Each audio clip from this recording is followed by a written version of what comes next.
പിന്നെ നമ്മൾ ഷൂസ് വാങ്ങിക്കാൻ വേണ്ടിയിട്ട് നടന്നു. എൻ്റെ പൊന്നടാ, ഫോർമൽസ് കിട്ടാൻ വേണ്ടിയിട്ട് തെക്ക് വടക്ക് വടക്ക് പടിഞ്ഞാറ് കിഴക്ക് എല്ലാ ദിശയും ഇല്ലാത്ത രീതിയിൽ നടന്നു. ഇരുട്ടി ബസ് സ്റ്റാൻഡ് മുതൽ നേരമ്പോക്ക് റോഡിൻ്റെ അവിടെ വരെ നടന്നു, മുകളിൽ പാലത്തിൻ്റെ അവിടെ വരെ നടന്നു. പിന്നെ തിരിച്ചങ്ങ് പഴഞ്ചേരി മുക്ക് വരാം.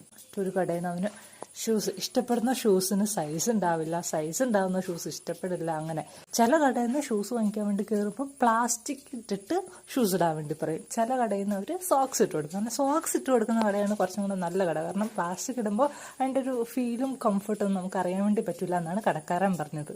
അപ്പോഴാണ് എനിക്ക് ഐഡിയ മനസ്സിലായത്. നമ്മൾ ഷൂസൊക്കെ ഇട്ട് നോക്കുമ്പം നമ്മൾ മറ്റേ സോക്സ് ഇല്ലേ, അത് തന്നെ ഇടണം. സോക്സ് ഇട്ടിട്ട് വേണം അത് ഇട്ട് നോക്കാനായിട്ട്. അപ്പോഴേ നമുക്ക് എൻ്റെ കംഫർട്ടും ഫീലൊക്കെ മനസ്സിലാവുള്ളൂ. ഇത്ര പിന്നെ ഞാൻ അവിടെ ഇരുന്ന ആ ചെയറിൽ കറങ്ങുന്നൊരു ചെയർ ഉണ്ടായിരുന്നു അവിടെ. ഞാനത് കയറിയിരുന്ന് ഇങ്ങനെ വട്ടത്തിൽ ആ കടയിലെ മൊത്തം കളക്ഷൻസ് നോക്കും. പിന്നെ അവൻ എന്തെങ്കിലും ചോദിച്ചാൽ അതിന് അഭിപ്രായം പറയും. ലാസ്റ്റ് ഈ ഷൂസാണ് ഞങ്ങൾ ഫിക്സ് ചെയ്തത്.